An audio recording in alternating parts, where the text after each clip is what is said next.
In today's LEGO Star Wars review, we're going to be taking a look at a type of LEGO Star Wars set that I have a sweet spot for, that being Jedi Interceptors, set number 75360, Yoda's Starfighter. This set retails for $35 and includes 253 pieces. When this set was revealed, there was a lot of strong opinions about this set, mostly consisting of disappointment in this set getting a remake, especially when there are other things that we could be getting in place of this. However, I do like this set. Now, we got our first Yoda Starfighter back in 2017, and it was great for what it was. Being that this Starfighter had such little screen time in the Clone Wars, it was a bit of a niche Jedi Interceptor to add to the collection, but it was in fact another Jedi Interceptor to add to the collection. Now, 6 years later, we get LEGO's latest attempt at Yoda Starfighter. So as we always do, let's take a look at the minifigures first. This set includes 2 total minifigures, Yoda and R2-D2. First, looking at R2, we see LEGO's latest R2 print, and R2 really has come a long way from the early days. This astromech features high level of detail all around, including backprinting. This is a trend that LEGO is flirting with lately, and I hope we continue seeing this attention to detail.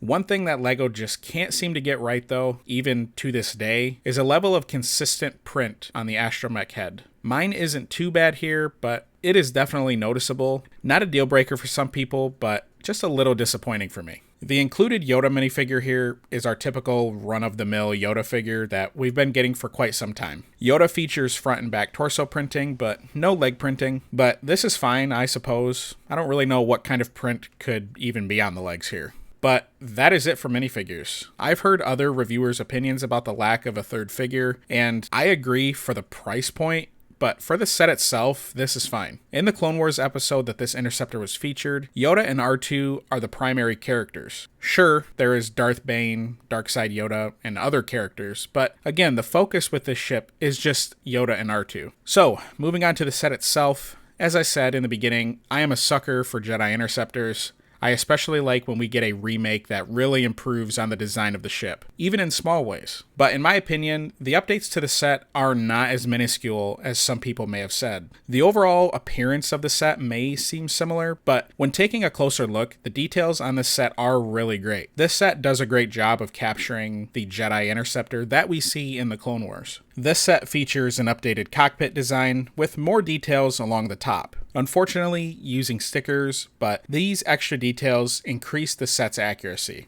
Around the cockpit, there are 2 movable pieces that allow you to place Yoda within the ship, but unfortunately on this model, you are unable to open the front windscreen all the way. On the previous model, you could do this, so this is a bit of a downgrade. The details within the cockpit are limited and simple, but that is to be expected. I find the use of a tile hinge piece to hold the top hatch really creative. It's a very simple way to keep the top hatch level. Another limiting factor around the cockpit is the combination of the top hatch and the front windscreen. The top hatch must be closed first before the front windscreen, or the windscreen won't be able to close completely. Again, not a big deal, just pointing that out. Along the front of the cockpit, below the front windscreen, we can see the Interceptor blaster cannons. These are actually why the front windscreen cannot open completely, but I'm not sure how else these cannons could have been placed on here with the scale that this set is at. On the previous model, the cannons were out of the way along the inner edge of the wings, but this set does not have that luxury. And of course,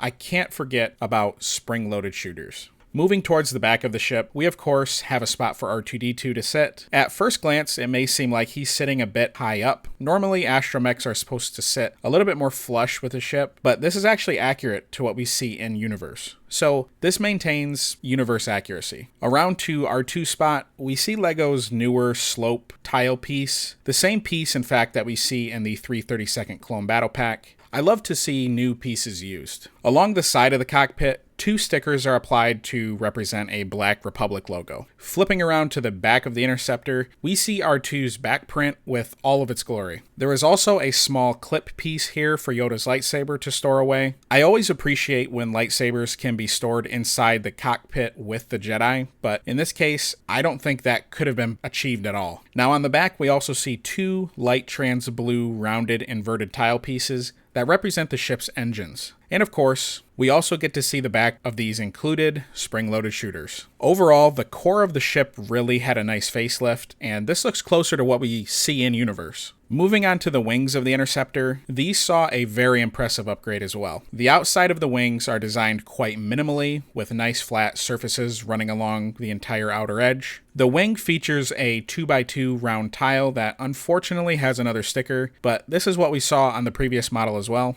One of the coolest parts of these updated wings is the little flick-fire missile piece here. This stops the wings from opening up farther than they should. I appreciate this simple solution to achieve this function. The wings, of course, do fold down to collapse completely, but easily open as well. The mechanism that allows the wings movement and connects the wings to the ship feel a bit flimsy, but I found it to be a very minimal, yet very effective design. Taking a look at the bottom of the ship here, this set does not have any type of landing gear. It just sits flat on the flat bottom of the cockpit piece.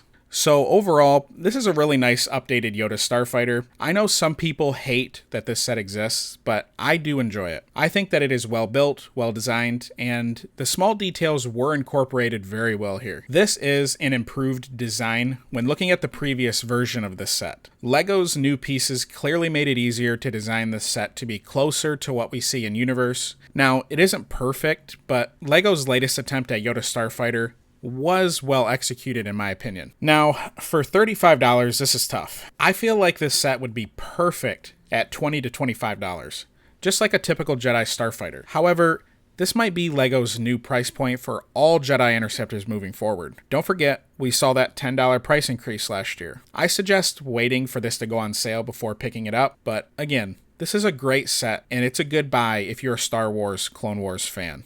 Thank you for stopping by today. I hope you enjoyed the review. If you did, please check out my other LEGO Star Wars and other LEGO product reviews on the end screen now.